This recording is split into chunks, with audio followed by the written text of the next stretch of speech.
Studio Balado. Être un homme, saison 3.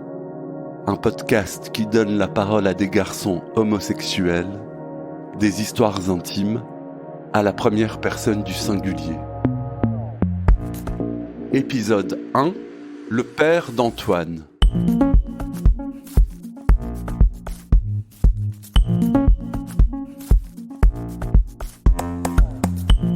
Antoine en veut à son père, parce qu'il ne lui a jamais donné de tendresse ni d'attention.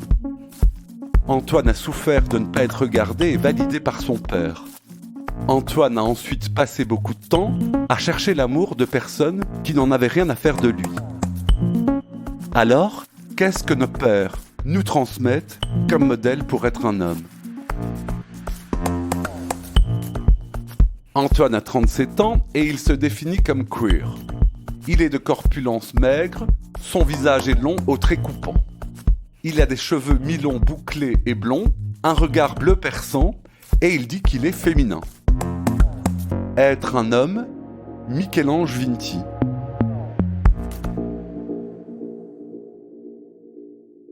C'est l'histoire d'un petit garçon qui a été élevé par des femmes dans une famille matrilinéaire, si je peux la définir comme ça. Le premier des petits-enfants, donc avec une place vachement spéciale parce que je suis un homme. Et donc du coup, dans ma famille, c'est important aussi d'investir dans les hommes. Et donc voilà, j'avais une place particulièrement privilégiée. Je suis un enfant hypersensible, je l'ai compris après, créatif et introverti. Et donc du coup, on m'a forcé à faire du judo, du tennis, des sports collectifs, à arrêter de faire de la poterie et du dessin. On m'a refusé que je prenne des cours de chant, je me suis battue, j'en ai pris quand même. On a refusé que je sois architecte. J'ai quand même fait des études d'architecture et aujourd'hui je suis un architecte queer et fier de l'être. Alors moi j'étais très jeune, la première fois où j'ai pris conscience que je préférais les hommes, j'avais 8 ans, je regardais la télévision et il y a un couple hétérosexuel qui s'embrasse. Et là, je comprends que j'ai du désir, que c'est quelque chose de très agréable, mais que ce désir, il est principalement dirigé vers l'acteur et pas vers l'actrice. Et dans l'innocence de mes 8 ans, c'est compliqué à comprendre, mais j'ai toujours pensé que c'était pas quelque chose d'honteux, mais que c'était quelque chose que je devais garder pour moi. Ma mère, c'est mon allié dans la famille, même si c'est quelqu'un de très instable et dont l'amour est très conditionnel. Ma mère, c'était la seule personne sur laquelle je pouvais à peu près compter. Et donc, du coup, mon obsession, c'était d'avoir son amour. Et c'est quelqu'un que j'ai soutenu, que j'ai porté parfois à des âges très jeunes, à la mort de mon grand-père, qui était très proche d'elle, son père à elle. J'ai joué le rôle de confident, j'ai joué le rôle de protecteur, j'ai joué le rôle de présence quand mon père pouvait pas le faire ou ne voulait pas le faire. Et puis après, ma mère, c'est devenu mon ennemi numéro 1, la personne qui m'a empêché de grandir et qui voulait pas que je sois autre chose que ce qu'elle voulait que je sois pour moi.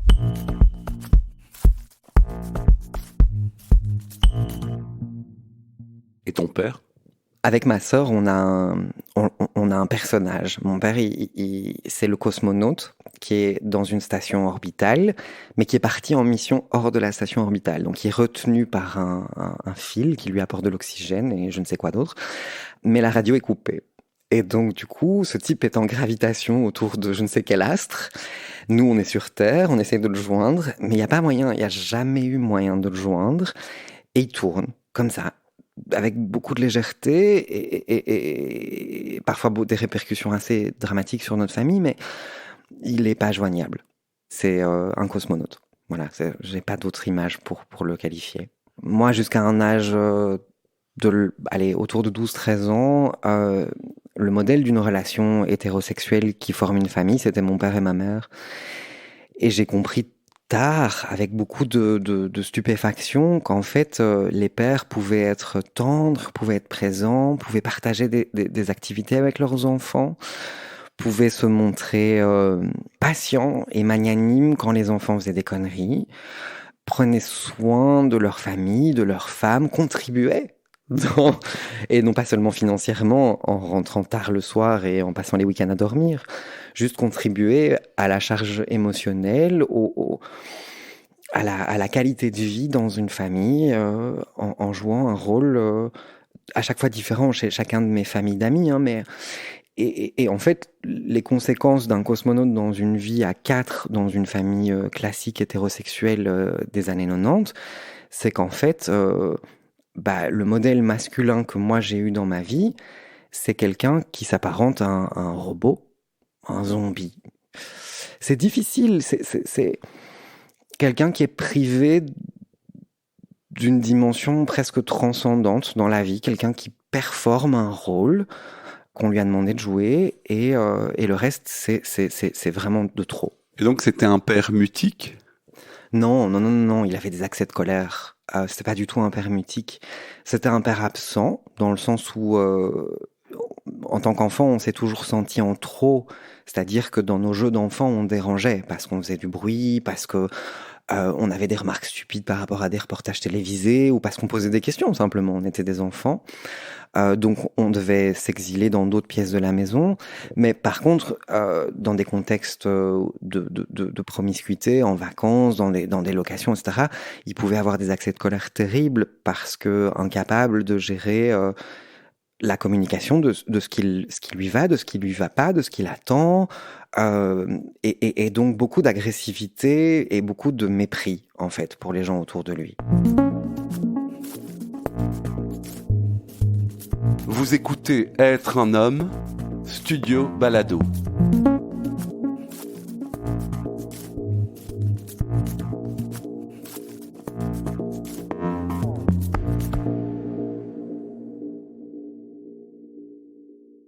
Quelle empreinte ton père t'a laissée? Un carnet des choses à pas faire. Ça, j'ai un manuel de toutes les choses à pas faire dans des relations intimes, des contextes de famille, même des amitiés. J'ai beaucoup de case studies, presque des occasions, des moments comme ça, où j'ai des fails totales de mon père qui sont enregistrés dans ma mémoire et qui sont finalement un bon apprentissage. Maintenant, il m'a rien laissé de valable. C'est-à-dire que vers les 13-14 ans, ma mère s'est mis en tête qu'il fallait qu'on se rapproche. Parce qu'elle sentait bien qu'il n'y avait pas de connexion entre mon père et moi, et qu'il n'y avait pas de communication même. Et donc elle a très fort insisté pour qu'on fasse du tennis ensemble. J'avais appris à jouer au tennis, et lui, il était dans sa jeunesse classée, il avait fait des compétitions, etc. Et pendant 1 an, tous les jeudis soirs, on passait 2 heures sous la bulle à jouer au tennis.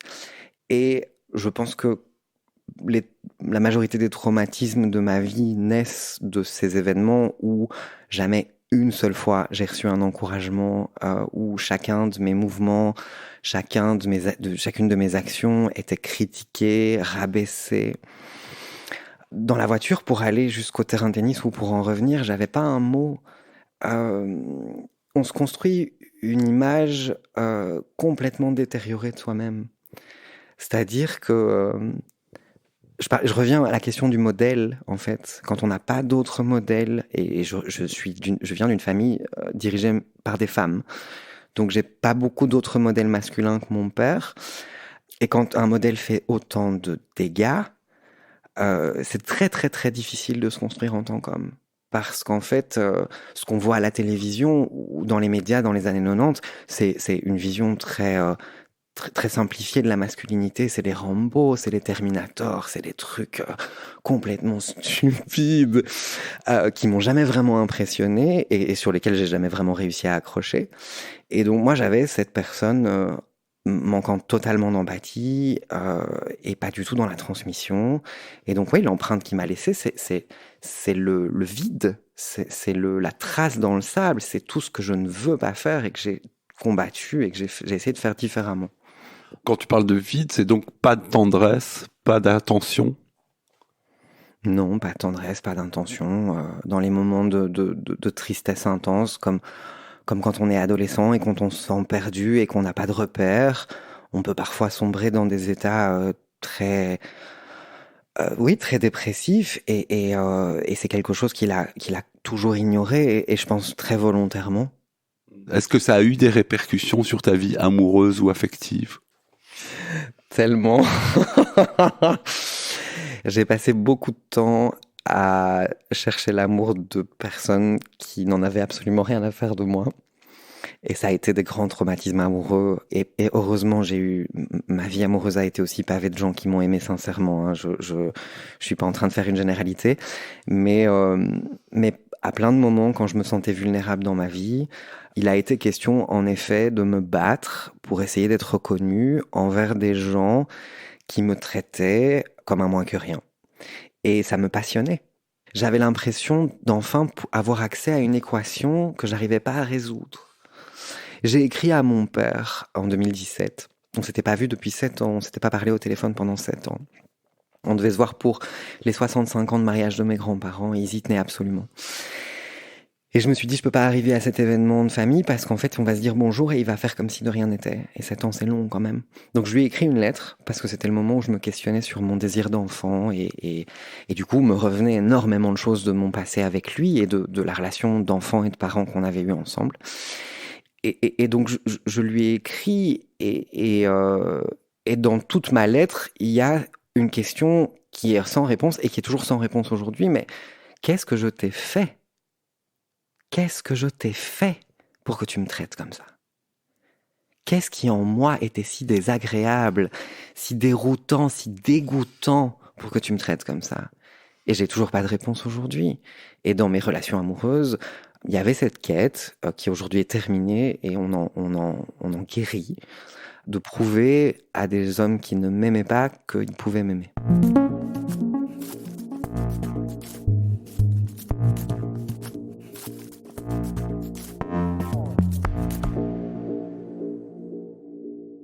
Comment tu t'es libéré de ça? S'il s'agit de libération, je sais pas, mais... Ah non, mais c'est clairement une libération. C'est la plus grande libération de ma vie. En fait, on en revient toujours aux mêmes choses, des choses fondamentales, le besoin d'être vu pour qui on est et le besoin de validation. Je pense pas qu'un être humain qui va bien puisse se construire sans ce miroir et de ce que j'ai compris de mes thérapies, etc. Les gens qui sont les parents, les primary caregivers en anglais, qui peuvent être un homme ou une femme, hein, ça dépend des situations familiales, sont ce miroir et qui permet très tôt à l'individu de se construire dans un système safe. Moi, j'ai jamais eu accès à ça. Et donc, mes relations, elles sont violentes. Parce qu'en fait, elles passent leur temps à tester les limites de ce que c'est un amour sain. Et donc, adolescent, jeune adulte, je me retrouve tout le temps à être dans l'agressivité et à être dans le blâme dans l'amour. Parce qu'en fait, ce que je connais, l'intérêt qu'on me porte en tant qu'enfant dans ma cellule familiale, c'est de me faire des reproches. Et donc ma manière d'aimer quelqu'un et de lui porter de l'intérêt, c'est de lui faire des reproches. Et donc je suis cette personnalité extrêmement autoritaire, extrêmement exigeante, presque impossible à satisfaire, parce qu'en fait je reproduis le modèle que j'ai connu, et je comprends pas pourquoi ça marche pas. Je ne comprends pas. Pour moi, les choses sont simples. J'ai juste envie qu'on m'aime et qu'on me prenne tel que je suis. Mais en même temps, je suis horrible. Mais vraiment horrible. Je pense que mes premiers amoureux devraient recevoir une médaille de m'avoir aimé malgré la défectuosité de mon caractère et de ma personnalité. Et c'est ça qui me lègue dans mes relations amoureuses. C'est que, heureusement, dans ma famille, il y a eu ma grand-mère qui m'a toujours aimé de manière saine et soutenante. Donc j'ai quand même eu des fragments à droite et à gauche pour me repérer, pour quand même me construire. Mais la recette de base était dégueulasse. Enfin, vraiment, c'était immangeable. Est-ce que tu en veux à ton père? J'en veux profondément à mon père. Oui, je lui en veux. Je pense que je lui en voudrais toute ma vie. Il a fait un choix. Hein. C'est une personne intelligente, mon papa. Il a fait le choix de ne pas m'offrir qui il est. Parce qu'en fait, je continue à penser, c'est peut-être stupide, mais je continue à penser qu'il y a quelque chose d'intéressant et de beau derrière tout ça. Il a fait le choix de ne pas m'offrir ça. Et il continue à faire ce choix-là. Et je lui en veux, parce qu'en fait, c'est une décision. C'est une décision qu'il a prise. Et que moi j'ai manifesté par des lettres, par des fugues. Quand j'étais adolescent, j'ai fugué 2 fois. J'ai manifesté mon envie de me raccrocher à quelque chose. Et c'était pour lui que j'ai fait ces fugues, hein. C'était pas pour ma mère. Et il m'a toujours refusé une discussion.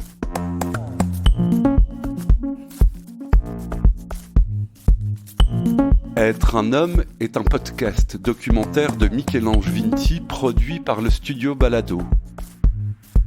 Tous les épisodes ont été enregistrés dans mon salon à Bruxelles durant l'automne 2023.